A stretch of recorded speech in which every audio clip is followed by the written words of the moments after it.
Opa, tudo bem? Eu sou o Júlio César do canal Tudo Sobre Gestão de Frotas.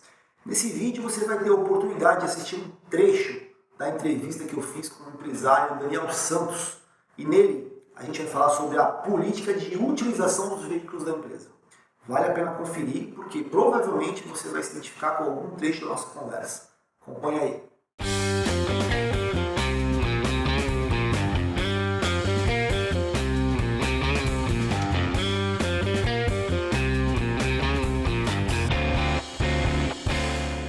Nesse momento agora, quando você está aqui comigo, é certeza que a CNH dele tá em dia, tá válida, tá certinha para dirigir? Você tá a minha vai ser setembro agora. Perfeito. Eu fiquei a minha dele eu não sei. Não, perfeito. Tem algum documento que ele assinou se responsabilizando pelo veículo, pelas coisas que acontecerem ali? Não. Não, entrega a chave. Eu acredito que é a maioria das pessoas fazem isso aí. Fechou. Então, eu vou te assustar um pouco Tá. e depois vou te dar uma solução, tá bom? Então assim, ó, antes ainda de sistema aqui, tá? Existe uma lei que chama Lei 301, Lei do Código de Trânsito Brasileiro. Que é o seguinte, cara. Eu não lembro o termo ali que tá escrito e tal, eu até fiz um vídeo que saiu hoje, que você deve ver no meu canal do YouTube. O dono do veículo, ele é responsável por qualquer merda que acontecer com o veículo. Qualquer um. Tá, qualquer tipo de acidente. Então, eu já vou radicalizar já para tu entender. Esse cara, ele tá alcoolizado e atropela uma pessoa com o seu veículo. Você vai responder junto com ele, no mesmo nível. No mesmo nível. Agora, vamos... Isso é lei, tá? Isso tem jurisprudência, tem um monte de casos na internet, aí é absurdo, que as empresas muitas vezes não se atentam a isso, porque, como eu falei, cara, teu foco é distribuir sorvete, né? Tu não é obrigado a saber de algumas coisas. E a gente tá aqui por orientar. Então, vamos fazer um exemplo não muito radical e totalmente possível de acontecer. Vamos dizer que esse teu motorista, ele também tem um veículo dele.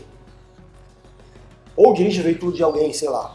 E que as multas que ele tomou, as infrações de trânsito que ele cometeu, você não tem controle.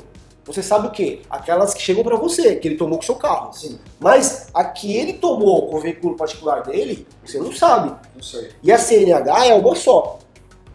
Sim, se ele perder a carteira eu vou saber. Se ele perder a carteira, e você Se ele não me vai saber. contar, eu vou saber. E muitas vezes nem ele sabe. Perfeito. E 20 pontos, para quem dirige todo dia, é muito fácil de atingir. Tá. E aí, o que acontece?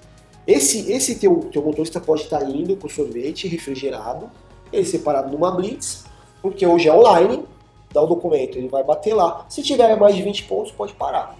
Ele não vai mais seguir com o carro, a não ser que outra pessoa vá lá e continue a dirigir. Então, só aí já atrasou a entrega do teu dia todo já. Se ele não for para uma blitz, mas ele atropelar uma velhinha e a carteira dele estiver caçada, você é responsável. Por quê? Porque você forneceu o veículo para uma pessoa que não estava 100% habilitada para conduzir o seu veículo. Em resumo, para você entregar a chave do carro para alguém conduzir, você tem que ter certeza que ele realmente está habilitado. Porque qualquer coisa que acontecer, seja civil ou criminal, você vai responder junto, se ele não estiver regular. E tem 3 formas dele estar irregular. Uma porque venceu a CNH, isso é fácil de olhar, você pega lá a cópia da CNH lá dele quando vence. A outra, na CNH dele tem que estar escrito que ele exerce atividade remunerada. Isso aí quando ele vai renovar ele precisa citar lá, tá? Tá. Então se ele está exercendo uma função que ele dirige todo dia o carro e ele não tem essa observação na CNH, ele está irregular. Então essa é a segunda forma de estar irregular. E a terceira é a pontuação estourada. Como que você controla isso? Você tem que ter um controle de data, de agenda, quando é que vai vencer, checar se a categoria dele tá certa lá, de atividade remunerada e tal, e o que é de praxe, tá? Não existe uma regra, mas o que é de praxe no mercado é assim, de 6 em 6 meses, as empresas solicitam com que o condutor entregue um extrato do Detran, de pontuação. Então tu pode chegar e falar, ó, a partir de hoje, 6 em 6 meses, tu entra lá para me proteger e para te proteger também. Tu imprime o negócio e me entrega. Entendi. E eu guardo aqui, ó. Amanhã, se acontecer alguma coisa, cara, ó, até o momento ele tava tudo certinho. Pode até tentar se defender, tá? Se acontecer alguma coisa de pior.